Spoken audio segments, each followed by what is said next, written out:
What up, people? We up in here talking about Legend of Korra Book 3 Change, man. 3 episodes back to back to back. Wow, I love how Nickelodeon be doing that, man.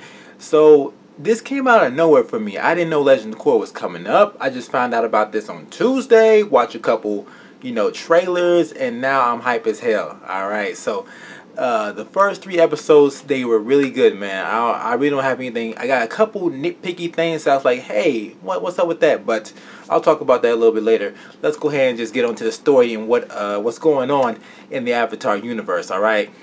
So the harmonic convergence has ended. Batu is defeated, Unalaq is gone, and everybody can live together in harmony and balance. Right?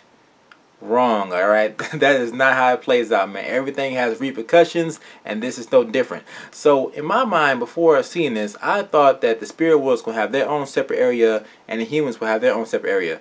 I had no idea these two worlds would merge. Like, whatever is on the spirit, like this, they had 2 separate planes, and they come together. They basically overlap each other. So now there's less space. So they have to get along.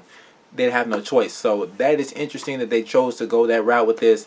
And everybody in Republic City is mad as hell at Korra and the president, man. I can see the president, man, because the president is the guy who didn't want to help against Batu, Of course, I'm surprised he's still president. He should be impeached immediately, okay? No authority to this man at all. But they get mad at Korra because their homes are getting wrecked. Their highs and their lives and their worlds are being turned upside down from what they expect. So Korra's trying to cope, even trying to contact her past avatars, but to no avail. So that's going on with that. But on the other end of things, a new development. Airbending is back. What? Airbending is back. And who's the first one we see airbending? Boomy.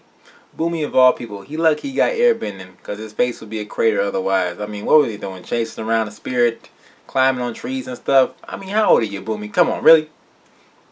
But when everybody sees Boomy airbend, their jaws are dropped. They don't know what's going on. Everybody's happy, having a good time. And even Mako runs into this one guy who's airbending and stuff like that. I wonder what happened with him, because they were supposed to recruit him to like be one of the new air nomads, and that just fell flat. Like after Korra got to that dispute with the president and left, that guy kind of disappeared. I thought he'd be on the airship too, joining them on a journey, but I guess he was just a part-time character, okay, 1 episode character. But also, on the other end of things, we got a new villain, alright? I think his name is Zakir. I better learn his name. He's going to be very important. And he is airbending now. One thing I didn't like about them bringing the airbenders back into the fold was that they kind of took away from Tenzin and his family. Like all the stuff that they've been practicing and learning and doing. They kind of dumbed that down a little bit. Like, hey, anybody can learn airbending skills. It's a piece of cake, alright?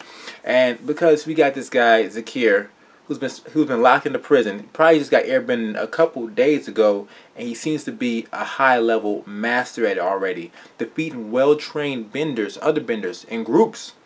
Okay, I mean, come on. He just learned bending. He's probably never even seen an airbender bend before, and he's already mastered it. He's kind of mastered, okay? He really. Now he does speak about one thing, a prophecy about airbender, a very powerful airbender who was able to levitate, never having to touch the ground at all. Which I think we're going to see in this season some way. It's going to be a very advanced form of airbending, and I can't wait to see that emerge. And it looks like it's probably coming out through him. He is the main hardcore airbender. If him and Tenzin got into a fight right now, who would win? Alright, comments below. I want to hear who would win, Zakir or Tenzin, the veteran, okay? Zakir the newbie or Tenzin the veteran. The way they had Zakir bending, probably Zakir, alright?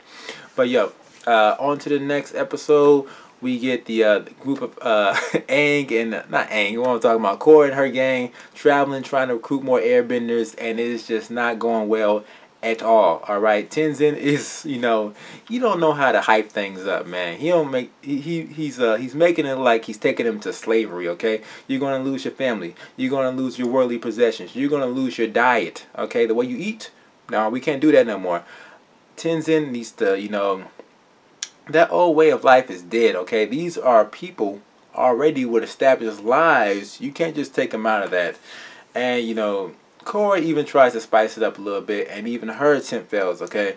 So, the air society. I mean, it's gonna be different this time around. Okay, they won't be living together.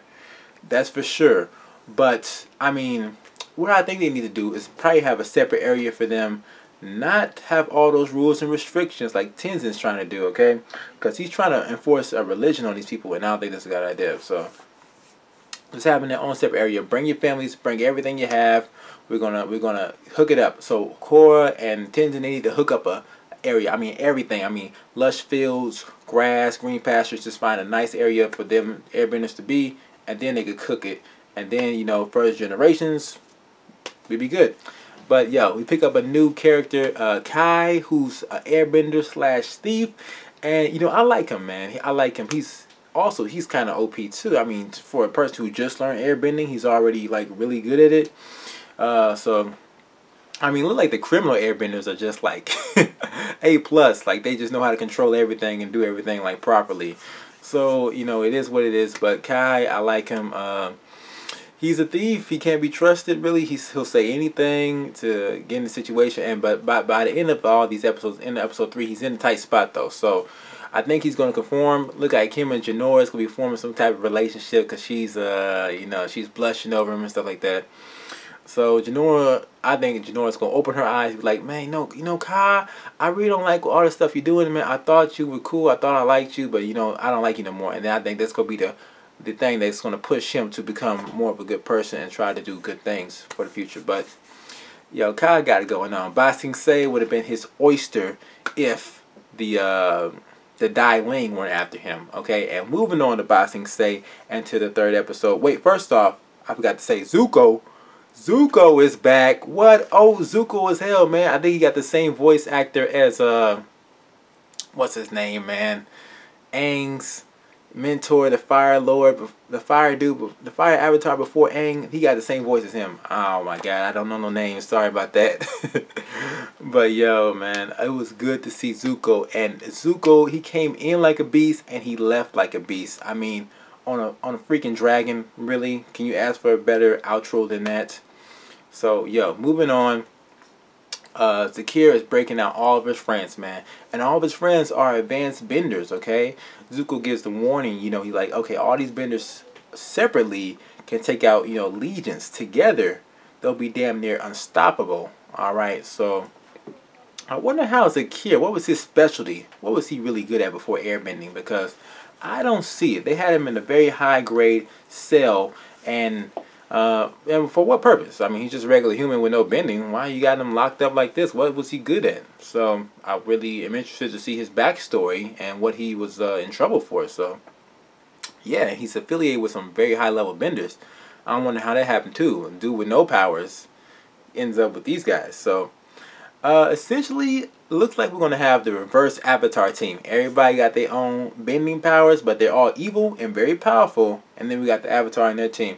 And by the middle of the season, these two teams are going to clash.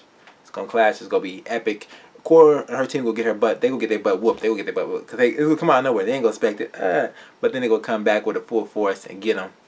Alright, that's my prediction for the season. Book 3, alright. But yo, on to Ba Sing Se. So we're in Ba Sing Se.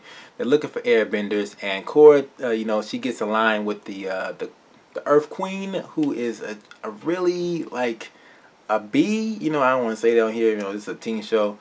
She's just not a good person, all right? All she about is that dollar, man. She don't care about the people. Tax them for days. Even since Korra on this errand that turns her into the bad guy, really, because she is stealing from the poor and giving to the rich. Reverse Robin Hood up in here. But yo, I got shouts out to Kazumi. She was putting in work, man. I mean, flipping over people, using that little gadget, that little electricity glove on her hand. Man, I was impressed by her, man. Kazumi is coming along, man. She belongs to Team Avatar, okay? She can handle herself. Without that glove, I don't know, though. But she probably knows some kind of martial arts, so yeah, she'd be all good. Moving on, though. So, we also learned that the Earth Queen is capturing all the airbenders in the city. What? And she's going to be using them as her own private army. What? This woman is full evil. Alright, so we got another villain in the mix. And Korra and the gang, they don't know this yet. No one knows this yet except Kai. He knows it because he's in jail. And also Mako and Bolin, bro. Bolin is funny as hell now, man. I mean, he was funny before, but I think his funniness just doubled, okay? They got Bolin as the comic relief. But Bolin and Mako, you know, they hook up with their old family, that dead side of the family, and that was a pretty touching scene, you know, seeing the grandma out there and him giving his grandma his dead scarf. That was pretty nice right there. I appreciate that. And old man Zuko and Korra's dad and the meeting up in the Northern Water Tribe to try to protect this last super high level criminal who's supposed to be an advanced firebender. They're keeping her in the severe code so she cannot bend anything. And, you know, she's going to get out of there. And that's going to be the woman. I think you saw in the trailer, that's going to be the woman with the eye in her head doing all those kind of explosions and stuff. I think that's going to be her. And we actually don't see her face in this episode, but she's going to be the last one. So I think she may actually be the leader of this group. It's going to be either Sakir or her, because I saw her a lot in the trailer. So one of those two are going to be leaders. And, you know, she looks very dangerous. I wonder what's going to happen with Zuko and them, because they are the ones standing guard, and they are some advanced benders. I don't know about Korra's dad. Korra's dad got beat up by those two kids. All right, we saw that in season 2. So I don't know if I call him a high level bender, but I like it. I can't wait to see old man Zuko bend. Okay, I mean, I know he knows all kind of crazy techniques and stuff, so it's gonna be very nice, man. I can't wait to see that. But yo, the avatars, Team Avatar, they don't know what's going on. They about to get hit sideways, and we'll see how this airbending thing goes. It's plight to get airbenders on their side. I don't think it's gonna really work out. They should just teach airbenders, you know, what they need to know to be safe around their family and everybody else, and, you know, get them on a good, you know, regular playing field. Make sure they're not evil either, okay? So, you know, find that out right away. But yo, guys, let me know what you guys think about this these first 3 episodes of Legend of Korra. They were pretty good in my opinion, man. Nickelodeon doing it big out here. We got 13 episodes total for the entire season of Book 3. And, you know, I want this thing to last. You know, I appreciate the 3 episodes, but, you know, I want it to last, because right now it looks like everything's going to be ending up, like the season's going to end right before we get to Labor Day weekend. So it's going to be a nice summer show, and then we'll be out of Korra again. So, but yo, enjoy it while it lasts, and I'm out of here, guys. If you enjoyed my review, don't forget to hit me with a thumbs up. It really does help me out, and I really do appreciate it. And comment below, guys. It does. I do love feedback. So I'm out of here. Peace out.